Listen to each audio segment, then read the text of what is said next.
What's poppin'? It's Mello from mellodeebeatz.com, and today what we getting into is trap drum patterns. And the reason we getting into that is because, it's going to help you have a solid foundation as far as making trap drums. The way that I look at trap drums, it's mostly mechanical, meaning everything is quantized. Most of the records that you listen to, all the drums hit on time. Rarely is anything ever off or bouncy. Let's listen to the loop first, or the melody I made.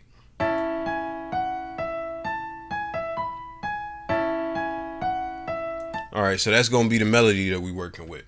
So as far as the first thing we're gonna get into is gonna be hi-hats. Now I'm not gonna get too detailed with hi-hats. I'm gonna have a completely separate video on hi-hats because to me they're the most important aspect of the drums. And the reason they're the most important is because they're the most constant throughout the beat. They hold the rhythm and they dictate the bounce the most. I'm going to right click the hi-hat, and all of these drums are out of my kits and things like that. You can get them on mellodeebeatz.com, but you go to fill each two steps.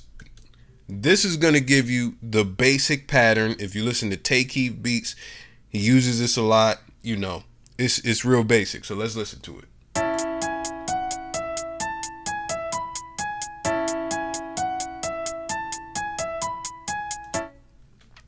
All right, so we got the basic pattern. We're going to come back to hi-hats in just a moment. Let's go over to claps because, claps and snares, you could use either one. But as far as this beat we're going to use a clap, and I'm going to lay these out, but we're going to put one right here, right here, right here, and right here. Now that's the 2 and the 4 of each bar.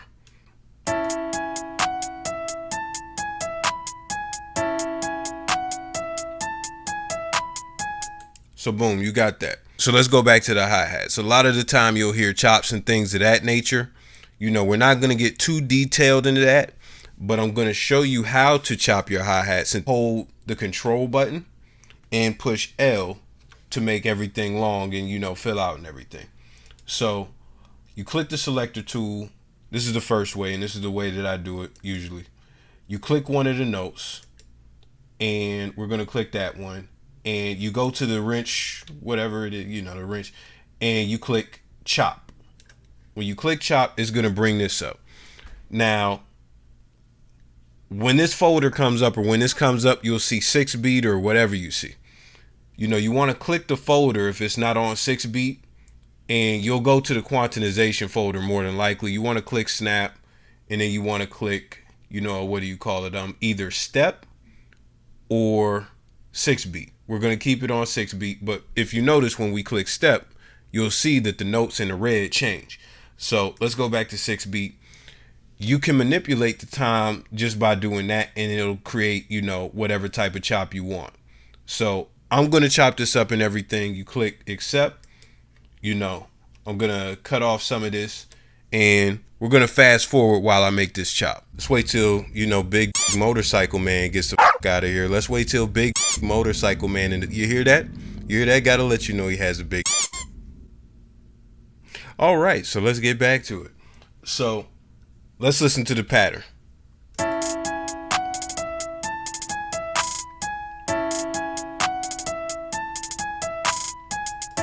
Let's get into the next step, which is going to be the kicks, in the 808s. Now, they're the second most important thing because they also dictate how the bounce is going to go as far as the beat. I'm going to show you what I call the hot spots. When you listen to trap music, most of the kicks and 808s are going to land in these spots. So you have, before we get started with that, I'm going to go back to the pencil tool so you can hear the note as I click it. So if you look at the ghost notes, the pianos that I put, the little harmony that I put, the bass note is on C sharp. So I'm going to have the 808 hitting on the bass note. My 808 is tuned to C, so it's identical to what the piano is tuned to and things like that. So with that being said, the first beat of each bar is usually going to have, an 808 and a kick on it 9 times out of 10. Now, as far as the other two spots, you have the second half of the second beat in a bar, which is this spot right here. If you don't understand what I'm saying, just look at the spot. Just look at the spot. Then you have the second half of the third beat, which is right there. Let's listen to that.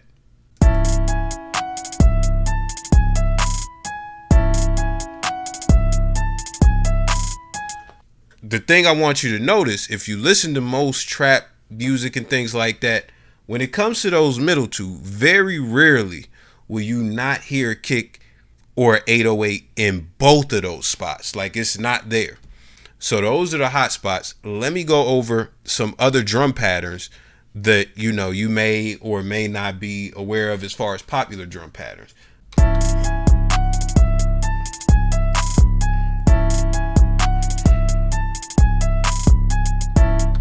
Very popular drum pattern to it.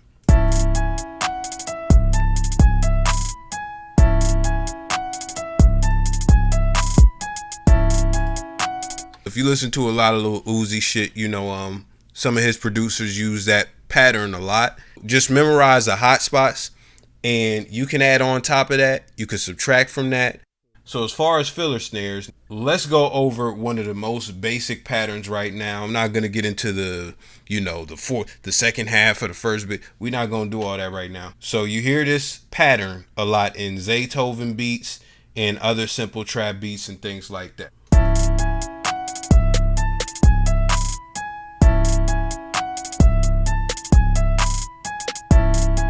Boom. So that's the basic fiddler snare pattern. As far as snare rolls, people don't do snare rolls at the end of the bars that much now, but it still works. So I'm going to show you. Boom, that right there. You add that on, it gives it just a tad bit of just a little bit of spice. But anyways, let's do it.